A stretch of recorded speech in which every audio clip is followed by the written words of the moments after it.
अस्सलाम वालेकुम everyone, hope you all are fine. आज का हमारा टॉपिक है sadness and stress treatment. Sadness क्या है, स्ट्रेस क्या है और क्या इसका ट्रीटमेंट है, आज हम इसके ऊपर बात करेंगे। सैडनेस कहते हैं उदासी की कैफियत को, डाउन स्टेट को, और an emotional state characterized by feelings of unhappiness and low mood. जब हमारा लो मूड हुआ होता है और हम अनहैप्पी फील कर रहे होते हैं तो बेसिकली ये हमारा सैडनेस का फेज़ होता है।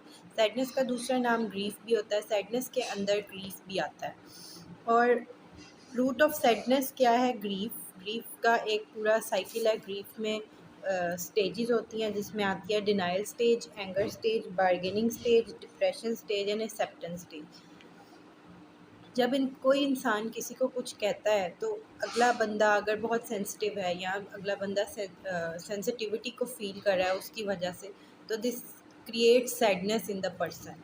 What is permanent sadness called? So dysthymia milder form of depression, long lasting होता है। डिस्थेमिया जो है वो हमारे पास परमानेंट फॉर्म ऑफ सैडनेस है, जिसको हम आल्सो कहते हैं परसिस्टेंट डिप्रेसिव डिसऑर्डर। अब ये जो ग्रीफ साइकिल बना था, जो अभी मैंने पीछे जिस स्टेजेस की बात की, तो ये साइकिल उन लोगों के लिए बना था जो सैडनेस और स्ट्रेस को बहुत फेस कर रहे थे, पर वो कहीं ना कहीं उससे कोप कर रहे थे। ये जो ग्रीफ साइकिल है ये समझने में बहुत हेल्प करता है about the concept of sadness, grief and अगर लॉन्ग टर्म सैडनेस रहेगी तो वो हमारे पास क्योंकि डिप्रेशन बन जाएगा, तो ये डिप्रेशन, सैडनेस और ग्रीफ के सिम्टम्स को बहुत समझने में हेल्प करता है और इससे फ़ाइट करने में बहुत अंडरस्टैंडिंग पैदा करता है। बेसिकली सैडनेस और ग्रीफ और स्ट्रेस जो है वो हमें लेके चलता है टुवर्ड्स डिप्रेशन। ये बेसिक कॉन्सेप्ट है, ये ग्राउंड है किसी भी, अगर इंसान को डिप्रेशन हो रहा है तो उसकी ग्राउंड स्टेट, अगर सैडनेस पे हम काम करेंगे, अगर हम ग्रीफ पे काम करेंगे तो हम बेसिकली उसके डिप्रेशन से फ़ाइट करवा सकते हैं, उसको डिप्रेशन से बचा सकते हैं या उसके जो सिम्टम्स हैं उनको हम ख़त्म कर सकते हैं। इसी तरह हमारे पास अगला पॉइंट आता है स्ट्रेस। स्ट्रेस या टेंशन, सैडनेस एंड ग्रीफ, और इसी तरह हमारे पास आता है stress and tension. Stress and tension जो है वो लॉन्ग टर्म में हमारे पास क्रिएट करती है एंजाइटी, और सैडनेस और ग्रीफ जो है, डिफरेंस इन दोनों में यही है कि सैडनेस और ग्रीफ जो है वो हमारे पास डिप्रेशन का कॉज बनता है। So stress is the mind state caused by prolonged sadness and grief. Prolong sadness और ग्रीफ की वजह से जो हमारा माइंड स्टेट बनता है, ऐसा बन जाता है कि वो हमें स्ट्रेस और टेंशन की तरफ लेके जाता है, जिसकी वजह से हमारे अंदर एंजाइटी पैदा होती है। It is a state of worry, हमारी वरी की, परेशानी की, फ़िक्र की स्टेट होती है ये स्ट्रेस जो है, and it is about the future. It is a mental state that is called that is formed by the difficult situation or future worry or future fear or future threat। तो ये हमारे पास stress जो है वो इन चीज़ों की वजह से बनता है। स्ट्रेस के कुछ सिम्टम्स हमारे पास हैं, लीड्स, जो कि हमें एंजाइटी और डिप्रेशन की तरफ लेके जाते हैं। स्पेसिफिकली एंजाइटी की तरफ लेके जाता है, हाइपरटेंशन की तरफ लेके जाता है, जिसमें वो सिम्टम्स आते हैं डिफ़िकल्टी ब्रीदिंग, हमें सांस लेने में दुश्वारी होती है, पैनिक अटैक्स इन सीवियरिटी, ब्लर्ड आई साइट और सोर eyes, sleep problems, fatigue, muscle x and headaches, chest pain, blood pressure का इशू, ब्लड प्रेशर हाई जा रहा है या ब्लड प्रेशर किसी का लो हो जाता है, कोई फेंट हो जाता है। So this all comes under the umbrella of stress. Indigestion and heartburn इसका बहुत बड़ा सिम्टम है। अब what causes stress? When one have no control over the outcome of any problematic situation, यानी जब आउटकम या रिज़ल्ट पे किसी सिचुएशन की ना काबू हो, कोई कंट्रोल ना हो, या कोई ऐसी सिचुएशन जो आउट ऑफ कंट्रोल हो, तो वो हमारे अंदर स्ट्रेस को फॉर्म करती है। मैंने पहले भी बताया है। अब स्ट्रेस की कुछ टाइप्स हैं। स्ट्रेस की types of stress are acute stress, episodic acute stress, chronic stress. ये 3 टाइप्स हैं स्ट्रेस की। इसमें किस कैटेगरी में फॉल करता है ये हम क्लिनिकल साइकोलॉजिस्ट ज़्यादा बेहतर बता सकता है, डायग्नोस कर सकता है स्ट्रेस को, और उसकी वजह से क्या क्रिएट हो रहा है पर्सन में, एंजाइटी क्रिएट हो रही है, टेंशन क्रिएट हो रही है, या फिर जो हमने अभी पढ़ा है सैडनेस क्रिएट हो रही है, डिप्रेशन क्रिएट हो रहा है। तो ये इन थ्री टाइप्स में से हमें पता चल सकता है। अब पॉजिटिव स्ट्रेस और नेगेटिव स्ट्रेस ये क्या चीज़ है, हम आगे पर देखते हैं। पॉजिटिव स्ट्रेस और नेगेटिव स्ट्रेस बिल्कुल ऐसे ही है जैसे हमारे पास positive anxiety and negative anxiety है।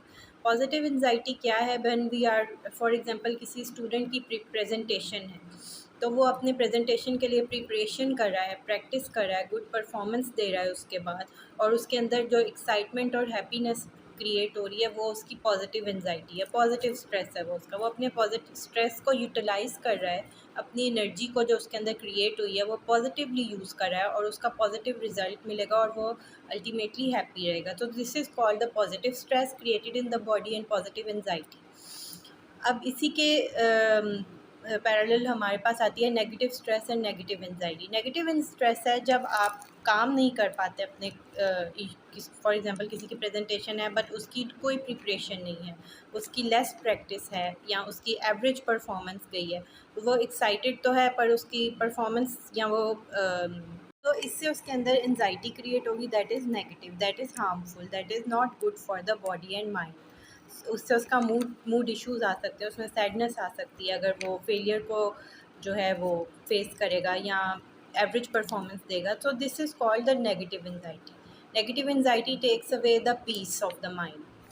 अब नेक्स्ट पॉइंट हमारे पास है relationship between brain and stress. Brain और स्ट्रेस का रिलेशनशिप वैसे तो हम सब जानते हैं कि बहुत ज़्यादा है। ब्रेन हमारा अम, हमें हेडेक शुरू हो जाती है, हमें डिफरेंट सिम्टम्स आने लग पड़ते हैं जब हम अंडर स्ट्रेस होते हैं। पर जो बेसिक पॉइंट्स हैं कि हमारा ब्रेन और स्ट्रेस का क्या रिलेशन है, that is stress can kill brain cells. हमारे जो हेल्दी सेल्स हैं उसको स्ट्रेस जो है वो किल कर रहा होता है और इसी से हमारी इम्यूनिटी लो होती है। नेक्स्ट पॉइंट, हाई स्ट्रेस जो है वो ग्रोथ को स्लो कर देता है। अगर कोई छोटा बेबी है तो उसकी जो ग्रोथ है, अगर वो बहुत सारे कामों में अपने आप को उसने बिज़ी किया हुआ है, बल्कि उसकी जो ग्रोथ है वो उससे अफेक्ट होगी। उसकी जो फिज़िकल स्ट्रेस है वो बढ़ जाएगा और उसका जो मेंटल स्ट्रेस है वो भी बढ़ जाएगा इससे। तो उसकी ग्रोथ जो है वो अल्टीमेटली स्लो हो जाएगी। इसी तरह लो ब्लड सीरम लेवल कर देता है। ब्लड में सीरम लेवल की बहुत अहमियत होती है, तो वो जो है वो स्ट्रेस की वजह से लो हो जाता है।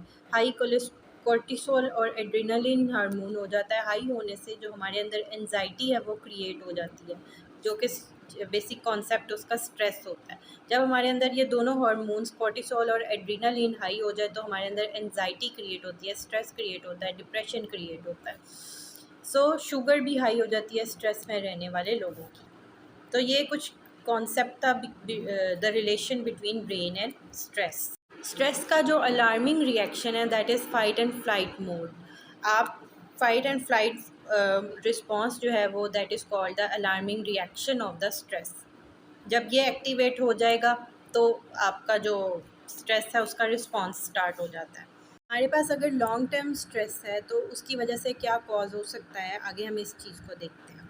Anxiety, depression, confusion, forgetfulness, difficulty concentration and disrupt in daily life activities, ये सारे हमारे जो असरात हैं ये स्ट्रेस के, जो हमारी बॉडी पे, हमारी माइंड पे आएंगे, वो ये हमें एंजाइटी क्रिएट होगी, हमें डिफरेंट फोकस नहीं कर पाएंगे, हमें हमारी कंसंट्रेशन ख़राब होगी, हमारी डिप्रेशन होगी, हमें फ़िज़िकल सिम्टम्स आएंगे, वॉमिटिंग, डायरिया, इस तरह के सिम्टम्स भी आएंगे। तो this is due to the stress created in the body and mind.